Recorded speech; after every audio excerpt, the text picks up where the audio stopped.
الحمد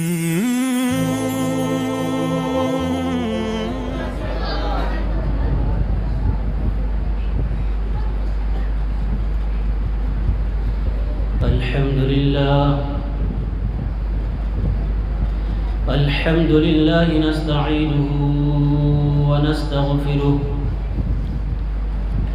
ونعوذ بالله من شرور أنفسنا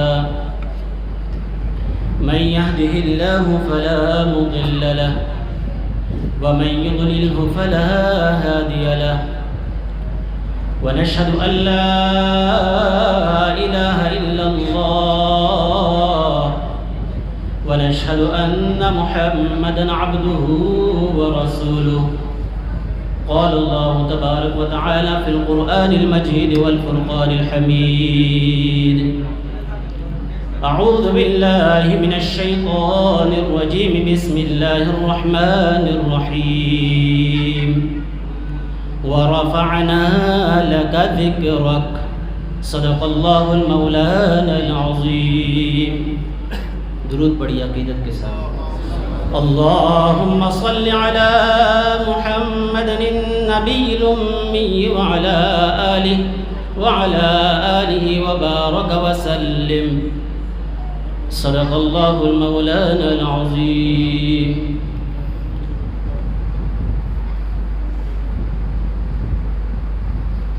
الحمدللہ آج آپ کے اس علاقے میں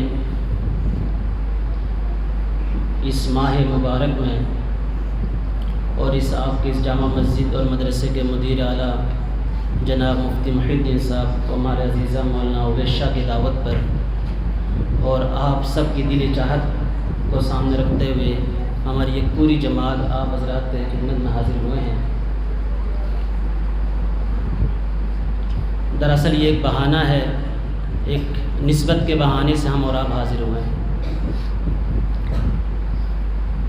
دعوت تو یوں تھی، مفتی صاحب نے مجھے فون کیا کہ آپ آ جائیے گا، ہمارے یہاں ہفتہ واری مجلس بھی ہوتی ہے اور ایک ماہانہ مجلس بھی ہوتی ہے، تو اصلاحی بیان کے اعتبار سے آپ ذرا تشریف لائیے گا۔ تو میں نے مفتی صاحب سے عرض کیا میں تو خود ایک طالب علم آدمی ہوں، پورا دن راستے میں گھومتا پھرتا ہوں، سڑکوں کی دعائیں لیتا ہوں، نہ میرے پاس علم ہے، نہ کچھ انبار ہے، نہ کچھ توشہ ہے کہ آ کے میں آپ حضرات کو کچھ دوں۔ تو مفتی صاحب نے خواہش ظاہر کی تھی کہ آپ آ جائیں۔ تو اصل میں آپ سب کے اخلاص اور مفتی صاحب کے اخلاص اور اس ادارے کے اخلاص نے ایسا کر دیا کہ اس مجلس کو پھر اس مجلس کے اعتبار سے اس رونق کو بخشا دیا۔ آپ دیکھیے نا ماشاءاللہ، جب سے آپ حضرات تشریف فرما ہیں، ہمارے نعت خواں حضرات، ہمارے مقامی نعت خواں حضرات اور ہمارے ساتھ آئے ہوئے نعت خواں حضرات، حافظ محمد طیب رحیمی صاحب اور ہمارے ہر دل عزیز میرے عزیز ہے، دوست ہے حافظ محمود خاطری صاحب، کتنے خوبصورت انداز سے اور بالکل دلوں کو موہ لینے والے انداز سے آپ سب کے دلوں کو منور کر رہے تھے۔ تو یہ مبارک مہینے کی نسبت ہے بھائی۔ ابھی مبارک مہینہ کیسے ہوا؟ لیکن مہینہ جب مبارک ہوا تو تھوڑی تھوڑی بات آپ کو اشارہ بھی کرتے جاؤں۔ اس مہینے کا تذکرہ قرآن اور احادیث کے روح سے اگر دیکھا جائے، حرمت والے مہینے کے اعتبار سے دیکھا جائے، تعظیم والے مہینے کے اعتبار سے دیکھا جائے تو نہیں ہے۔ کیا ہے بھائی؟ نہیں ہے۔ رب نے جب سے کائنات اور کائنات کے نظام کو بنایا،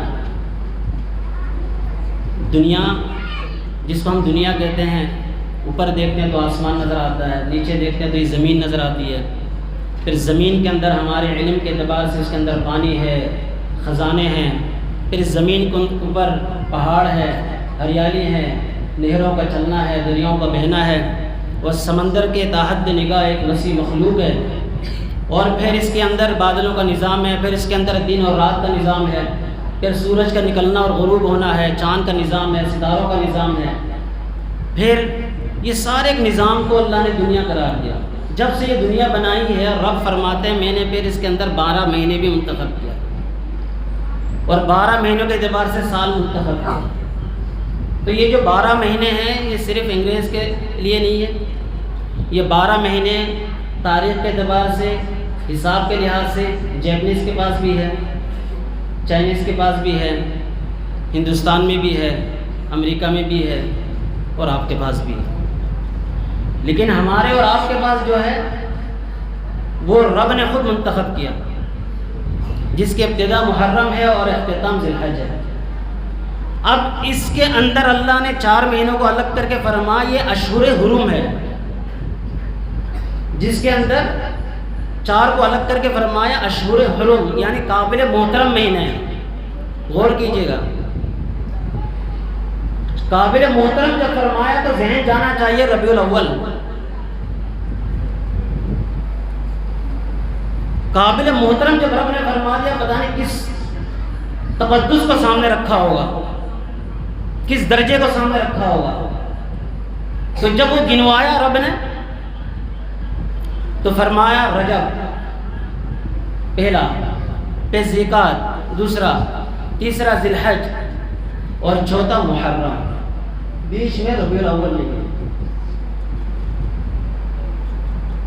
ربیع الاول نہیں ہے، اتنا محترم مہینہ جس کے لیے آج امت، پوری امت، ہم بھی جمع ہیں،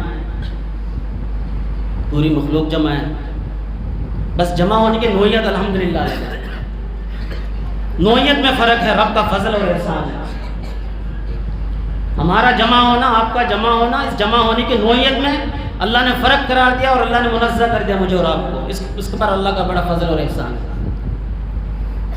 لیکن اللہ نے ربیع الاول کے مہینے کو، جس مہینے کو رب کو، جس مہینے کا نام، اس کی تاریخ، اس کا وقت، اس کی گھڑی کی سوئی، یہاں تک کہ سیکنڈ کے کانٹا، ٹک ٹک کی آواز تک رب کے پاس محفوظ، کہ ربیع الاول کا وہ کون سا مہینہ، کس سن میں، کون سی تاریخ، جس تاریخ میں میں نبی آخر زمان صلی اللہ علیہ وسلم کو بھیجوں گا، آپ کی ولادت باسعادت ہوگی۔ ایسا مبارک مہینہ جس مہینے میں آپ کی آمد، اور آپ کی آمد کا مطلب یہ ہوا جس کائنات کا وجود ہے، آپ کی آمد کا مقصد یہ ہے کہ جنت کے پورا ایک نظام ہے اور ساری امت کو وہاں جمع ہونا ہے، آپ کی دیدار ہے، حوض کوثر سے آپ کے دست مبارک سے پانی پینا ہے، آپ کی شفاعت نصیب ہونی ہے، اور پھر جس کی آمد کا مقصد سارے نبیوں کو آپ کے پیچھے کھڑا کرنا ہے، وہ خاتم النبیین ٹھہرانا ہے، آئیں گے آخر میں لیکن سارے رسولوں کا سردار ٹھہرانا ہے۔ اب ایسے عظیم الشان رسول کا آنا ہے اور مبارک مہینے میں آنا ہے، اس کا تذکرہ اس محترم مہینے میں شامل نہیں کیا، کبھی غور کیا ہم نے؟ ایسا مبارک مہینہ، جس مبارک مہینے کا تذکرہ آج بچہ بچہ کر رہا، ناطقاں حضرات ہمارے کرتے ہیں، الفاظوں کو سمیٹنے کی کوشش کرتے ہیں، رات بھر کے تذکروں کو، بیانوں کو 2 شعروں میں ضم کرنے کی کوشش کرتے ہیں، جو اشعار لکھنے والے حضرات ہوتے ہیں۔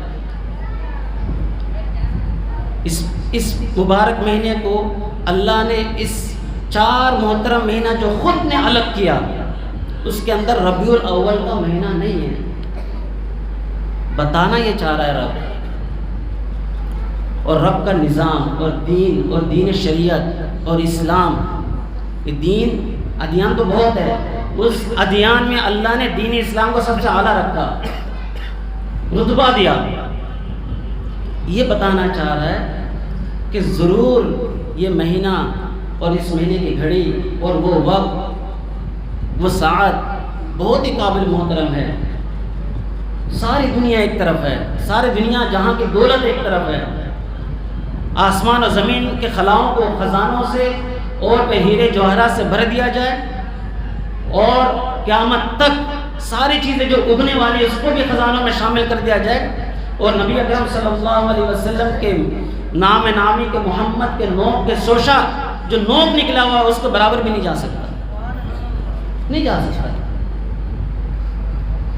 لیکن یہ اس مہینے کو اشہر حرم میں شامل نہ کر کے اللہ یہ مجھے اور آپ کے پیغام دینا چاہ رہا ہے کہ میرے نبی جو تشریف لائے ہیں تمہارے درمیان، جس کو میں نے بھیجا ہے، باقاعدہ بھیجا ہے، تیاری کی ہے، اور ایسی تیاری کی ہے کہ سب سے پہلے آدم کی تخلیق کی ہے، اور آدم کے تخلیق کا مقصد بھی آخر میں ہمارے نبی کریم صلی اللہ علیہ وسلم کی پوری تیاری ہے۔ اب اس تیاری کا مقصد یہ بتانا نہیں تھا میرے بھائیوں کہ ہم صرف اس مبارک گھڑی میں یا اس دن میں ایک رسمی کارروائی کر کے ہم کتاب کو بند کر کے رات کو سو جائیں اور 13 ربیع الاول کو اپنی ایک نئی اور الگ زندگی جو نا شروع کریں، یا پھر اپنے حسب معمول زندگی میں دوبارہ ابھر کے آ جائیں۔ اور عموماً یہ ہوتا ہے، عموماً ہمارے پاس ربیع الاول ہر سال آ رہا ہے، ہر سال ہم تذکرہ کر رہے ہیں۔ اصل میں جب سے مجلس شروع ہے، آپ نے موقع کے مناسبت سے اور عنوان کے مناسبت سے ہمارے مفتی صاحب بھی جب میں آ رہا تھا تو ماشاءاللہ بیان فرما رہے تھے۔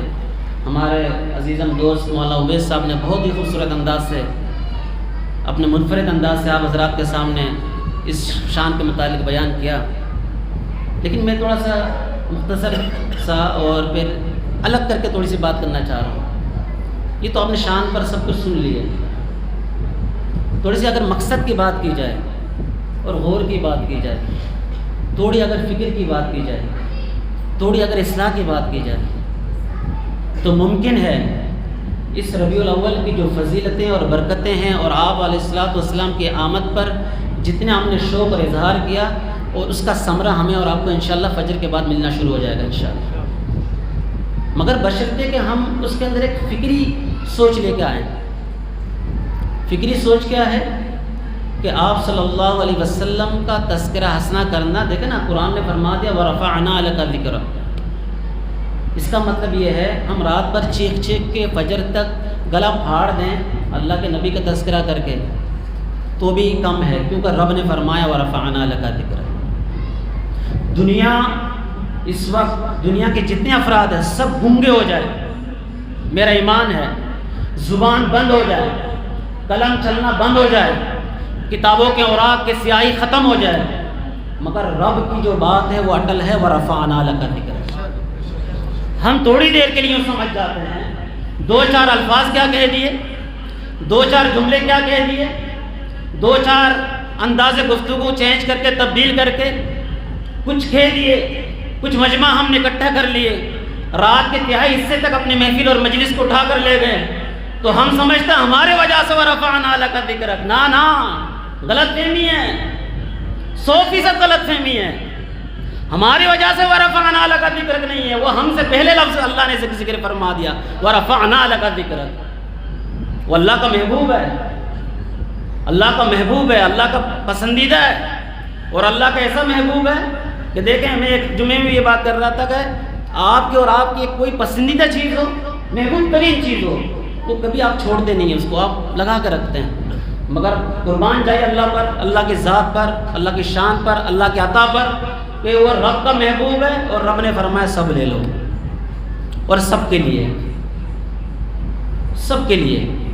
تو میرے بھائیو، اللہ کے نبی کا جو تذکرہ ہمارے بیان سے آپ کا تذکرہ بلند ہوگا ایسا نہیں ہے، مگر ایسا بھی نہیں ہے کہ ہم تذکرہ نہیں کریں گے تو پھر ہم جو ہے حق ادا کر دیں گے، یا پھر ہم سے کوئی پوچھے گا نہیں، یا قیامت کے دن یا روز محشر یا قبر میں ہم سے کوئی ایسا سوال نہیں ہوگا، یا اپنے ضمیر سے سوال نہیں اٹھے گا، ایسا بھی نہیں ہے، کیونکہ ہم مسلمان ہیں، ہم اللہ کے نبی صلی اللہ علیہ وسلم کو نبی مانتے ہیں اور عقیدت سے مانتے ہیں اور محبت سے مانتے ہیں، لہٰذا ہمارا تذکرہ کرنا بھی ضروری ہے اور اس تذکرہ کو سننا بھی ضروری ہے، اور عقیدت سے بیان کرنا بھی ضروری ہے اور اس بیان کو سننا بھی ضروری ہے۔ لہٰذا ان ضروری امور کو سامنے رکھتے ہوئے خلاصے کے طور پر جو بات کرنا چاہ رہا ہوں وہ یہ ہے کہ آپ علیہ الصلوۃ والسلام کی مقصد آمد ہم سمجھ لیں۔ آپ صلی اللہ علیہ وسلم جو آئے ہیں اور ہمارے درمیان تشریف لائے ہیں، آپ دیکھیں نا، آئے تو باپ دنیا میں نہیں ہے، یتیم ہے، کون سا آپ صاحب اولاد ہے؟ سوچ سکتے ہیں آپ سوچ بھی سکتے ہیں کہ ایک میں یہاں ہوں اور میری اولاد ابھی چھوٹی ہے اور میں دنیا سے چلا جاؤں، ایک خوف سا رہتا ہے، عجیب سی کیفیت سے رہتی ہے، بحیثیت بشر کبھی ذہن میں بات آ جائے کہ گھر میں بیوی ہے، بچے ہیں، چھوٹے چھوٹے بچے ہیں، اللہ نہ کرے موت زندگی یہ سب مختصر ہے، کچھ نہیں پتہ. اگر موت آ جائے یہ چھوٹے چھوٹے میرے بچے یتیم ہو جائیں گے، بیوی بیوہ ہو جائے گی. کبھی ہم سوچتے ہیں تو انسانی دماغ ہل جاتا ہے. ان کی کفالت کون کرے گا، ان کا خیال کون کرے گا، ان کی پڑھائی کا کون خیال کرے گا، ان کے مستقبل کا کون خیال کرے گا. اللہ کی ذات دیکھیے، نبیوں کے سردار کو بھیجا جا رہا ہے، کائنات اور رحمت للعالمین نے ساری انسانیت کے لیے رحمت بنا کر بھیجا جا رہا ہے. ابھی آئے نہیں، باپ حضرت عبداللہ دنیا سے چلے گئے. ابھی تشریف لے آئے والدہ، جس کی گود میں آ کر اور جس کے باہوں میں آ کر تربیت میں آ کر بچہ اولاد پرورش لیتا ہے، تربیت لیتا ہے. بس ابھی چند عرصے ہوئے ماں بھی چلی جاتی ہے، اور پھر جس کی کفالت جس کی پرورش پھر دادا کرے وہ بھی چند عرصے میں دادا بھی چلا جاتا ہے. ابھی بس 10-12 سال کی عمر میں یہ سب کچھ نقصان اپنے ہاتھوں سے آنکھوں سے دیکھتا ہے. کبھی سوچ سکتا ہے انسان 10-12 سال کی عمر ہے، وہ ایسی عمر ہے کہ پیچھے ابھی نبیوں کے صفیں ہوں گی، وہ آگے ہوں گے. لیکن اللہ کیسے تیاری کر رہے ہیں، کیسے سانچ رہے. دیکھیں آپ کتنے دل کو مضبوط بنا رہے ہیں، دل کو کتنا مستحکم بنا رہے ہیں کہ میرے محبوب آپ شکستہ دل ہوں گے، دل آپ پر ٹوٹ چکا ہوگا، بکھر چکا ہوگا، آپ غمزدہ ہوں گے. جب آپ دائیں مڑیں گے تو آپ کے پاس باپ نہیں ہوگا، جب آپ بائیں مڑیں گے تو آپ کے پاس ماں نہیں ہوگی، اور جب آپ تھوڑا سا ہوش سنبھالیں گے تو آپ دیکھیں گے کہ آپ کے پاس سر کے اوپر جو دست شفقت رکھنے والا دادا جد امجد تھا وہ بھی نہیں ہوگا، اور پھر آپ کے ساتھ پھر چچا ہوگا، چچا ابو طالب وہ بھی جا چکا ہوگا. تو یہ دل معاملات سب کچھ شکستہ حالت میں اللہ نے اپنے نبی کو تیاری کروا کر آگے بڑھاتا رہا. کیا آپ نے کبھی سوچا؟ صرف دیکھیں تذکرہ اللہ کے نبی کا ذکر اور پھر اسوہ حسنہ سیرت کا تذکرہ کر کے اٹھنا نہیں ہے بھائی، اٹھنا نہیں ہے. آپ پوری سیرت کا مطالعہ کریں. آپ کو یقین جانیے 63 سال کی زندگی میں آپ کو پوری ایک 53 سال کی پوری ایک زندگی، صرف 10 سال آپ مدینے والی زندگی جو ہے وہ آپ ایک طرف رکھ کر 53 سال کی جو پوری زندگی ہے، آپ علیہ السلام کی زندگی کا مطلب 95% حصہ دکھ، درد، غم اور دل کی کیفیت کو بدلتے ہوئے حالات میں اللہ کے نبی نے وقت گزارا. کھانے میں، پینے میں، رہنے میں، سہنے میں، لباس میں، زندگی کے معاملات میں غم ہی غم. واللہ آپ اگر سچے عاشق ہیں اور عشق کرتے ہیں اللہ کے نبی سے عشق، تو آپ وہ مطالعہ کریں، پھر آپ کھو جائیے. آپ ایک کونے پہ بیٹھ جائیے، وہ سیرت مصطفیٰ کا مطالعہ کریں، اور پھر آپ کھو جائیے. آپ 1400 سال پہلے پہنچ جائیے، وہ بیابان جگہ پر پہنچ جائیے، آپ وہ چٹین میدان پہ پہنچ جائیے، وہ مکے کے وادی پر آپ پہنچ جائیے، وہ خاردار جگہ پر آپ پہنچ جائیے جہاں کوئی انسان کا بسیرا نہیں، اور ہے بھی تو دشمن، دوست کم دشمن زیادہ. پھر وہاں پر آپ کی بڑھتی ہوئی عمر، تکلیفیں، راحتوں سے دور. جب آپ اس زندگی کا مطالعہ کریں گے تو آپ کو احساس ہو جائے گا کہ رحمت للعالمین بنا کر بھیجا ہے ہمارے درمیان. اللہ اکبر، کتنی تکلیفیں اٹھائی ہے اور آخر تک اٹھائی ہے. کیوں اٹھائی ہے؟ کس کے لیے اٹھائی ہے؟ کس وجہ سے اٹھائی ہے؟ کیا اللہ نے کیا نعمتیں کم رکھی تھی؟ اللہ نے نعمتیں بند رکھی تھی؟ نہ، اللہ تو فرماتا میرے محبوب آپ صرف حکم فرما دیں. آپ کیوں روتے رہتے ہیں؟ آپ کیوں پیٹ میں پتھر باندھتے ہیں؟ آپ کے لیے میں جنت سے کھانا بھیجوں گا، کھانا بھی جنت کا پکا ہوا ہوگا، تشتری وہاں کی، اور جب کھانا آ رہا ہوگا گرم گرم ہوگا. جب آپ کھانا کھائیں گے وہ تشتری غائب ہو چکی ہوگی، اور پھر آپ کے لیے احد پہاڑ کو میں سونا بنا دوں، اور پھر اس پہاڑ کو پھر آپ کے پیچھے پیچھے چلا دوں، بادل کو سائبان بنا دوں، جہاں آپ چلے ہوئے پھر سائبان کے شکل پر قائم ہو جائے. دنیا میں دکھ کا کوئی نام نہیں ہوگا آپ کی زندگی کے حصے میں، اور آپ کے نبوت کا جو شان ہے اس میں بھی کمی نہیں ہوگی. سب سے بڑی بات اللہ کے محبوب، آپ میرے محبوب آپ چاہت کے اظہار فرما دیں. اللہ کے محبوب نے اس چاہت کا اظہار نہیں کیا، تو بتا دیا میرے بھائیوں. اب ہم جب اس دنیا میں ہیں اور نبی کا نام لیتے ہیں، ابھی اسی چاہت نے ہمیں مار دیا ہے. ہمیں اسی چاہت نے ہماری زندگی کو غم میں مبتلا کر دیا. یہ جو دل ہے نا بھائی، دل، اس دل کو ہم نے بالکل آزاد کر دیا، بالکل آزاد، جو من چاہتا ہے اسی من کے مطابق ہم اپنے 24 گھنٹے کی زندگی کو صرف کرتے ہیں۔ اب جب ہم صرف کرتے ہیں تو یہ ایک روایتی انداز میں اگر ہمارا اٹک بیٹک ہے تو پھر بیکار ہے بھائی۔ بیکار کیوں کہ دلیل کے اعتبار سے اس لیے کہہ رہا ہوں، اسلام میں، شریعت میں سب سے اہم فریضہ اور رکن اور اللہ کو قریب کرنے والا جو عمل ہے وہ نماز ہے، لیکن نماز کے لیے بھی یہ فرمایا فوائل للمصلین۔ نماز کے لیے، جس نماز میں بندہ وضو کرتا ہے، طہارت حاصل کرتا ہے، پاک کپڑا پہنتا ہے، مسجد میں آتا ہے یا گھر میں خواتین نماز پڑھتی ہے، اذان ہوتے ہی اپنے سروں پر دوپٹہ ڈالتی ہے، اس صرف نماز سے پہلے کا عمل اتنا متبرک کام ہے کہ سر میں دوپٹہ پہن لیتی ہے، آوازوں کو کم کر لیتے ہیں، گانا بجانے والا گانے کو کم کر لیتا ہے، ایک ذیشعور مسلمان کی بات کر رہا ہوں، گانا بجانے والا گانے کی آواز کو کم لیتا ہے، یہ اور بات ہے اذان کے بعد دوبارہ آواز کو بڑھا دیتا ہے، لیکن کم کرتا ہے۔ یہ ایک نماز سے پہلے کا عمل، نماز کے اندر پھر اپنا وضو کرتا ہے، کپڑا پہنتا ہے، طہارت اختیار کرتا ہے اور پھر نماز کے اندر کھڑے ہوتا ہے، اللہ اکبر کہتا ہے، دنیا مافیا سے بے خبر ہو کے رکوع سجدہ کرتا ہے۔ اللہ ایسے نمازیوں کے لیے، نمازی کے لیے فرما رہا ہے، بے نمازی نہیں، نمازیوں کے لیے فرما رہا ہے۔ کون سے نمازی؟ وہ الگ کر رہے ہیں، فویل للمصلین الذین هم عن صلاتهم ساہون۔ اللہ فرما رہا ہے میں اعلان نہ کروں ایسے نمازیوں کا، ایسے نمازیوں کے متعلق میں اعلان نہ کروں کہ نماز تو پڑھ رہے ہوں گے، وضو تو کر چکا ہوگا، استنجا خانے سے فارغ ہو کے کلی اور ناک میں پانی ڈال کے ہاتھ منہ دھو کر سر پہ مسح کر کے قبلہ رخ ہو کر جائے نماز بچھا کر نماز تو پڑھ رہا ہوگا، لیکن وہ ہلاکت میں ہے، ان کی نماز چلی گئی ہے، وہ مردود نماز ہے۔ کون سی نماز ہے؟ الذین هم عن صلاتهم ساہون الذین هم یراؤون۔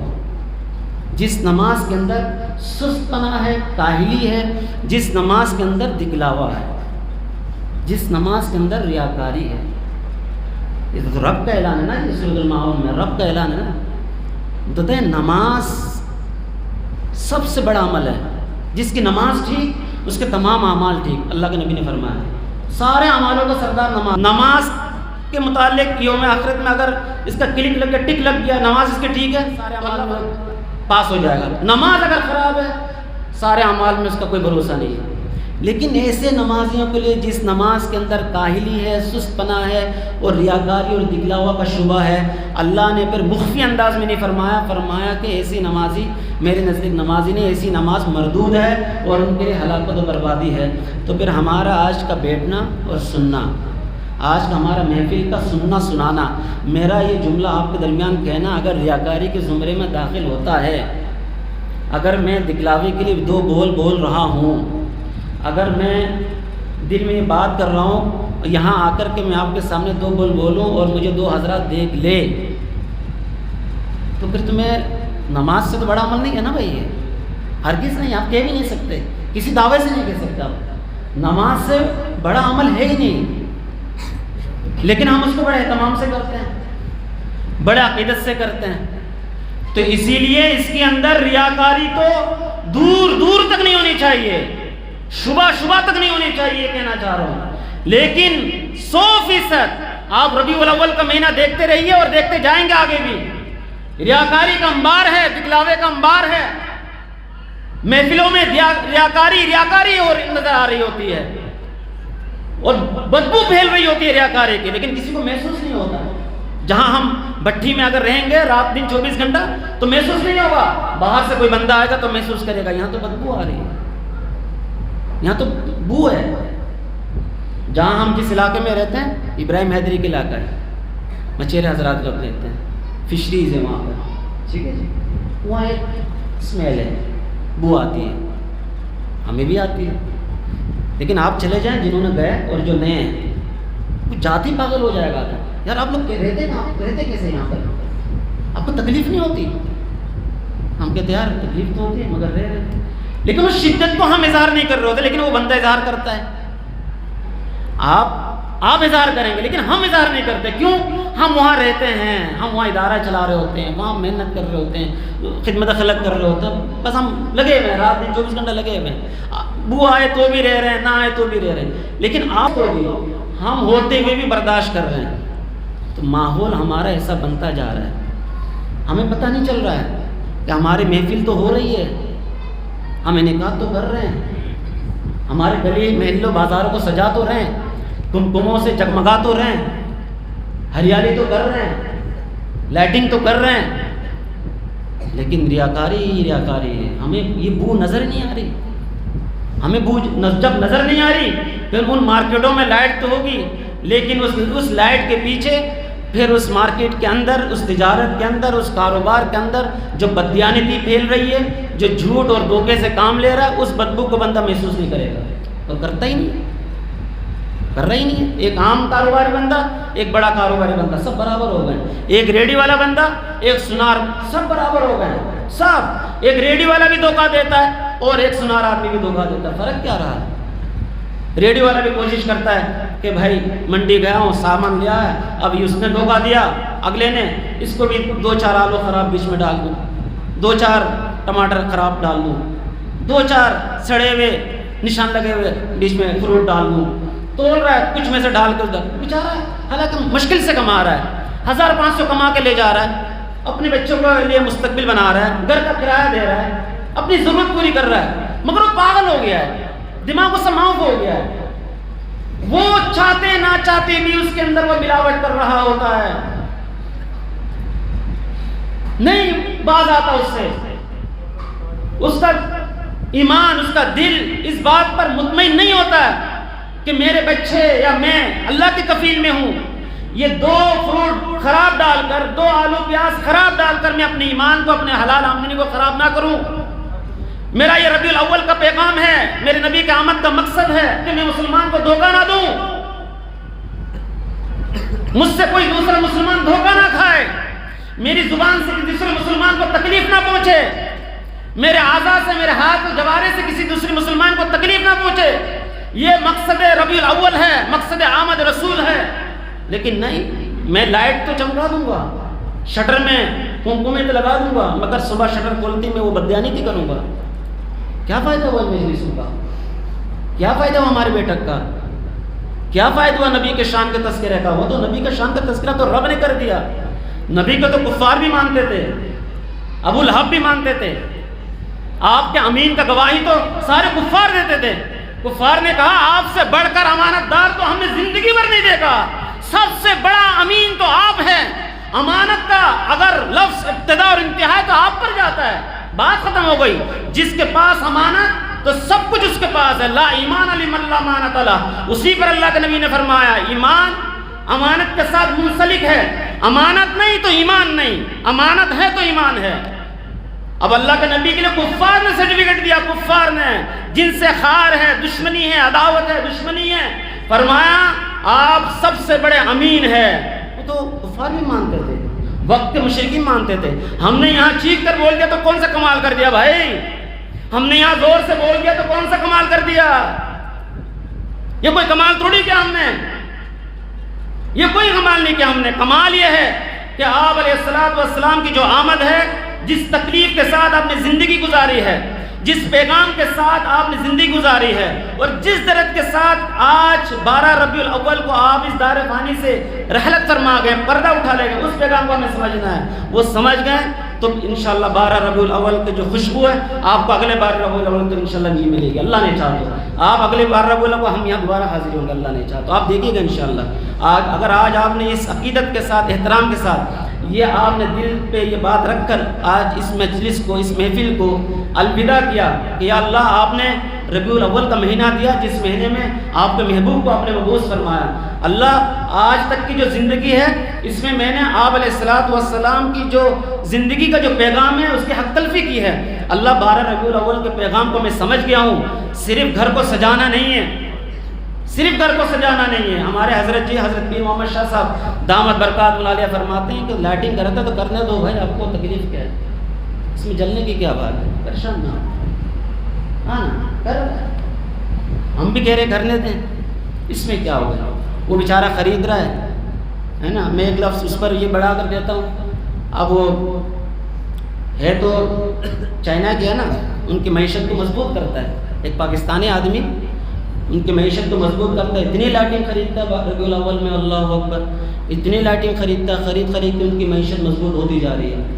ہاں ہم سمجھ رہے ہیں ہم نے بڑا تیر مار دیا، پوری معیشت ان کی مضبوط ہوتی جائے، وہ بہت مضبوط ہو گئی ہے. تو بھائی کرنے دو، لائٹنگ کر رہا ہے نا، کرنے دو. مارکیٹوں میں لگا رہا ہے، لگانے دو. آپ نفرت کی نظر سے مت دیکھیں. واللہ آپ ان کو، آپ کے گھر برابر گھر میں اگر لائٹنگ ہو کی ہے کسی صاحب نے اور ان کی دکان میں، بازار میں، مارکیٹ میں، تو آپ اس کو اعتراض کی نظر سے نہ دیکھا کریں، نہیں دیکھا کریں. وہ نبی کے نام پر کر رہا ہے، وہ نبی کے نام پر کر رہا ہے. اب نوعیت فرق ہے، بس اتنی سی بات ہے. بس وہ سمجھ نہیں پا رہا. بس جس دن سمجھ جائے نا انشاءاللہ، وہ شاید مجھ سے اور آپ سے زیادہ عاشق بن جائے. بس وہ سمجھ نہیں پا رہا ہے. بس سمجھنے کے لیے آپ دعا کریں، سمجھنے کے لیے، ہدایت کے لیے آپ دعا کریں.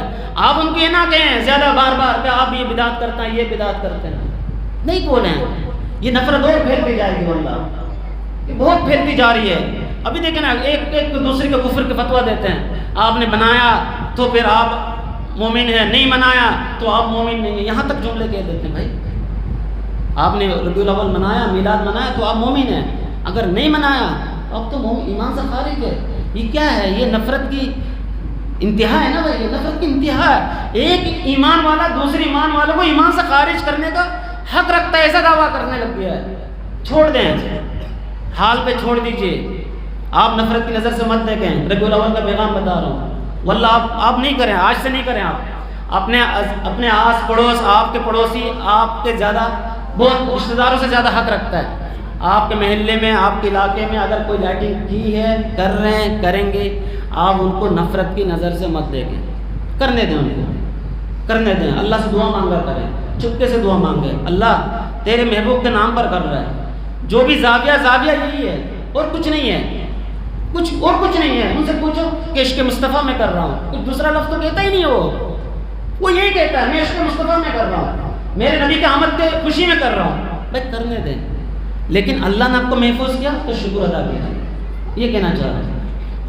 کرنے دے کا مطلب یہ نہیں کہ آپ بھی کریں، ہے نا. اجازت کا دوسرا مفہوم کرنے دے کا مطلب یہ نہیں کہ آپ بھی کریں. کرنے دے کا مطلب یہ ہے کہ آپ اللہ کا شکر ادا کریں. اب دیکھیں نا، آپ کے پڑوس میں اگر کوئی ہندو آ گیا ہے، وہ صبح اٹھتا ہے، پھر اپنے اگربتی جلاتا ہے، پھر ہاتھ جوڑتا ہے، اپنے ہاتھ کے بنائے ہوئے پتھر میں سجدہ دیتا ہے، پوجا کرتا ہے، پھر اگربتی موم بتی جلا کے پوجا کر کے گھر سے نکلتا ہے. تو آپ کیا یہ دھرنے دے دیں گے ان کے سامنے؟ نہیں نا. مسلمان کا شیوا ہی نہیں ہے، اسلام نے سکھایا ہی نہیں ہے، بالکل نہیں سکھایا. بھائی آپ ان کو احترام کی نظر سے دیکھنا، کیونکہ آپ کا پڑوسی ہے. ایک ہندو کے لیے جب یہ قول ہے، ایک عیسائی گرجا گھر میں جاتا ہے، اس کا اپنی عبادت کرتا ہے، اور آپ اگر آپ کو پڑوس میں رہتا ہے، آپ کو حق نہیں دیا کہ آپ ان پر لعن طعن کریں، آپ ان پر لعن تشنیع کریں، آپ ان پر واویلات کریں کہ آپ یہ کیا شرک کرتے ہیں. آپ ہندو کے لیے یہ حکم نہیں دیا کہ آپ یوں کریں. آپ کیا یہ شرک کرتے ہیں؟ آپ کے لیے تو پانی بند ہونا چاہیے، آپ کے لیے تو یہ میٹر نکال دینا چاہیے بجلی کا، آپ کے لیے تو گیس لائن کٹ جانی چاہیے، پانی کا کنیکشن کٹ جانا چاہیے. جس اللہ نے آپ کو پانی دیا، پانی دی، بجلی دی، گیس دی، اس رب کو حکم کے خلاف تو بت کی پوجا کرتا ہے. اللہ نے فرمایا نہیں، شریعت نے فرمایا نہیں کر سکتے آپ. اس کو اپنے حال پہ چھوڑ دیجئے. ہدایت کی بات کیجئے، منفی بات نہیں، مثبت بات رکھیے، پیغام مثبت لے جائیے، اس کی ہدایت کے لیے دعا کریں. آہستہ آہستہ اس کو قریب لانے کی کوشش کریں. اپنے اخلاق سے، اپنے انداز سے آپ بتائیے کہ میں نبی کا عاشق ہوں، میں نبی کے امتی ہوں.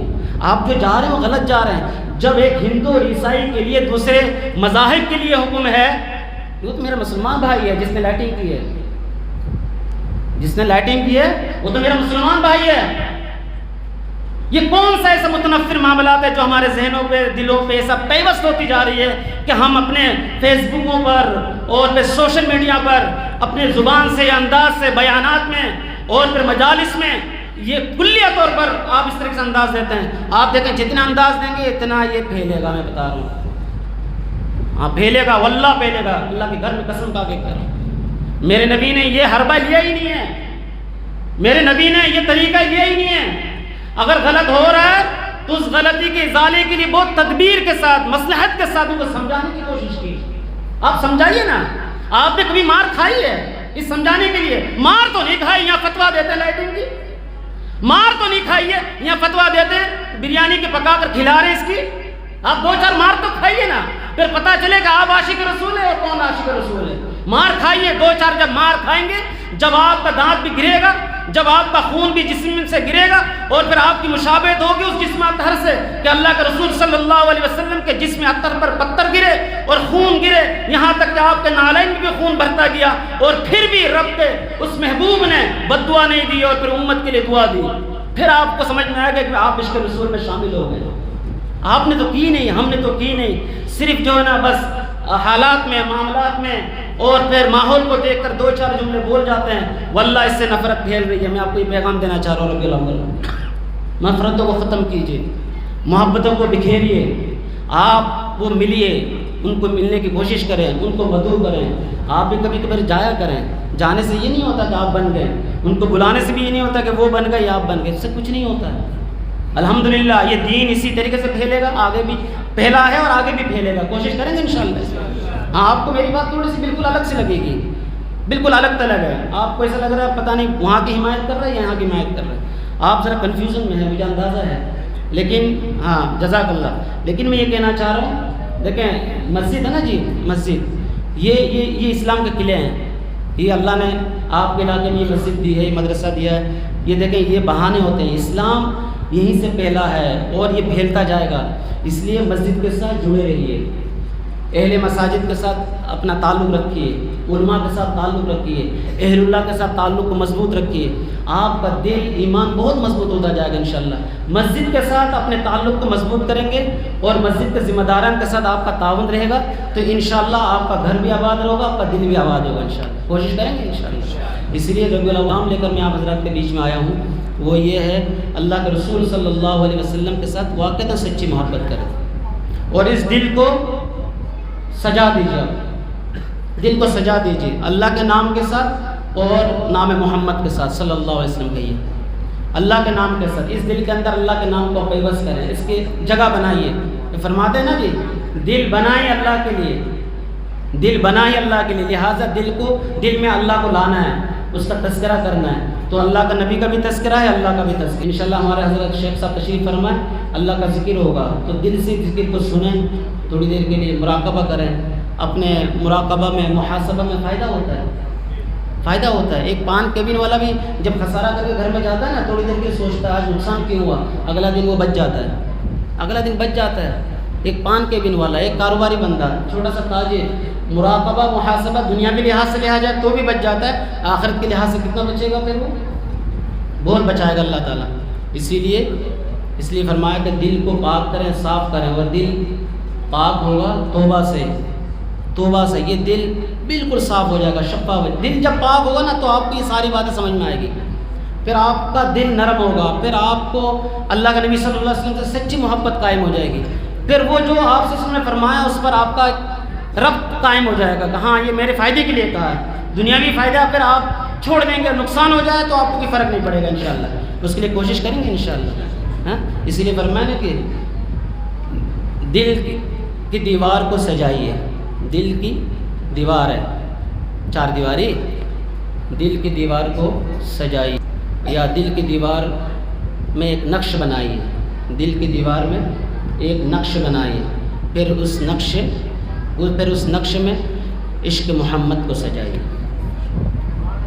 پھر اس نقش میں عشق محمد کو سجائیے۔